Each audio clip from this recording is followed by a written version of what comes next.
ಇಂದು ನಾವು 10ನೇ ತರಗತಿಯ ಅಧ್ಯಾಯ ನಿರ್ದೇಶಾಂಕ ರೇಖಾಗಣಿತದ ಮೇಲಿನ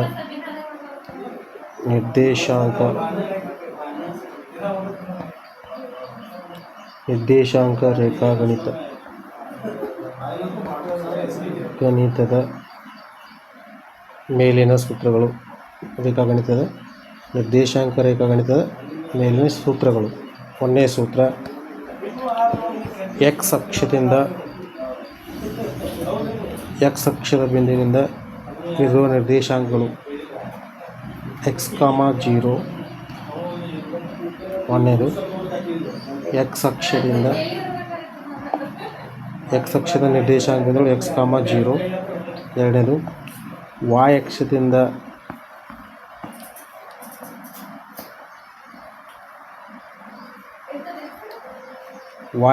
ನಿರ್ದೇಶಾಂಕಗಳು 0, y ಅಕ್ಷದಿಂದ 0, y.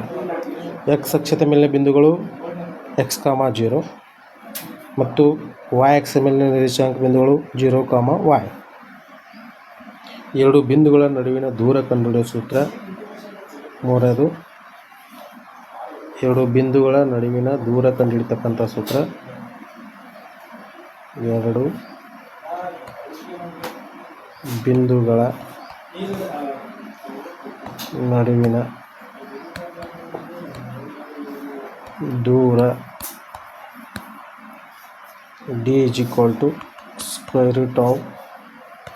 x2 - x1 (² + y2 - y1 (²). ನಾಲ್ಕನೇದು, ಮೂಲ ಬಿಂದುವಿನಿಂದ ದೂರ ಕಂಡುಹಿಡಿಯುವ ಸೂತ್ರ. ಮೂಲ ಬಿಂದು ಮತ್ತು ಇನ್ನೊಂದು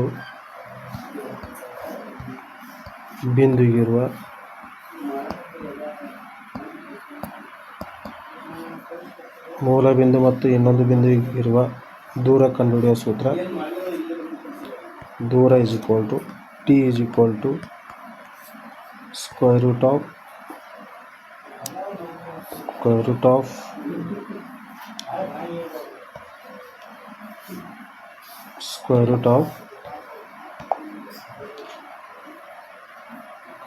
x² + y².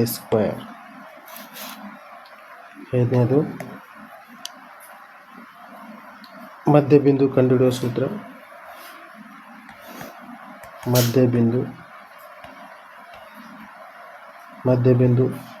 ಕಂಡುಹಿಡಿಯುವ ಸೂತ್ರ P of x, y = x1 + x2 / 2, y1 + y2 / 2. ಆರನೇದು, ಭಾಗ ಪ್ರಮಾಣ ಸೂತ್ರ. ಭಾಗ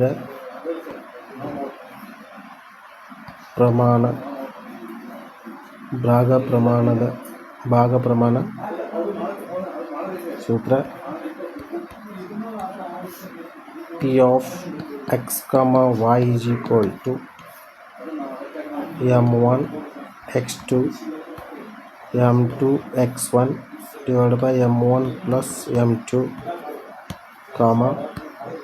m1 y2 + m2 y1 / m1 + m2. Bracket complete. ಮೂಲ ಬಿಂದುಗಳು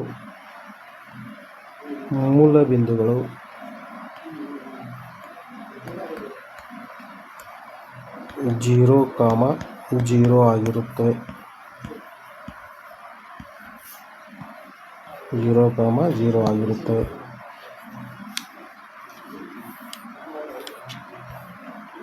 ನೆಕ್ಸ್ಟ್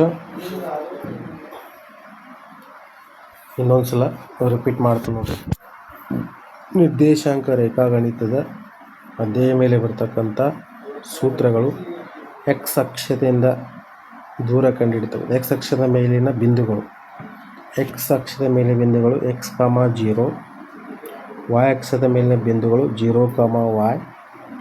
ಎರಡು ಬಿಂದುಗಳ ನಡುವಿನ ದೂರ ಕಂಡುಹಿಡಿತಕ್ಕಂಥದ್ದು d = x2 - x1 bracket square plus y2 - y1 bracket square. ಮೂಲ ಬಿಂದು ಮತ್ತು ಇನ್ನೊಂದು ಬಿಂದುವಿಗಿರುವ ದೂರ d = x² + y². ಮಧ್ಯ ಬಿಂದು ಕಂಡುಹಿಡಿಯುವ ಸೂತ್ರ Px, y x1 + x2/2 y1 + y2/2. ಭಾಗ ಪ್ರಮಾಣ ಸೂತ್ರ ಕಂಡುಹಿಡಿಯುವ ಸೂತ್ರ Px, y m1x2 + m2x1/m1 + m2 m1y2 + m2y1/m1 + m2. ಮೂಲ ಬಿಂದುಗಳು ಏನಾಗಿರ್ತವೆ ಅಂದರೆ 0, 0 ಆಗಿರುತ್ತವೆ. ಭಾಗ ಪ್ರಮಾಣ ಸೂತ್ರವನ್ನು ನಾವು ಶಾರ್ಟ್ಕಟ್ ಆಗಿ ಬರೀಬೋದು. ಭಾಗ ಪ್ರಮಾಣ ಸೂತ್ರ Px, y ಅದು ಬರ್ಕೊಳ್ಳೋದು, ಎಲ್ಲ ಕಡೆ m1 ಬರೀದು m2 ಬರೀದು, ಇಷ್ಟಂತೂ ಎಲ್ಲರಿಗೂ ಬರೆಯೋಕ್ಕೆ ಬರುತ್ತೆ. m1 + m2 ಬರೀದು, ಈ ಕಡೆ m1 + m2, ಈ ಕಡೆ m1 + m2 ಬರೀದು, ಇಲ್ಲಿ x1 ಬರೀದು, ಇಲ್ಲಿ x2 ಬರೀದು, ಇಲ್ಲಿ x2 ಬರೀದು, ಇಲ್ಲಿ x1 ಬರೀದು, ಇಲ್ಲಿ x2 x1 y2 y1 ಬರೆದ್ರೆ ಮುಗಿದೋಯ್ತು. ಇದು ಭಾಗ ಪ್ರಮಾಣ ಸೂತ್ರವನ್ನು ಶಾರ್ಟ್ಕಟ್ ಆಗಿ ಬರಲಿಕ್ಕೆ ಉಪಯೋಗಿಸ್ಬೋದು.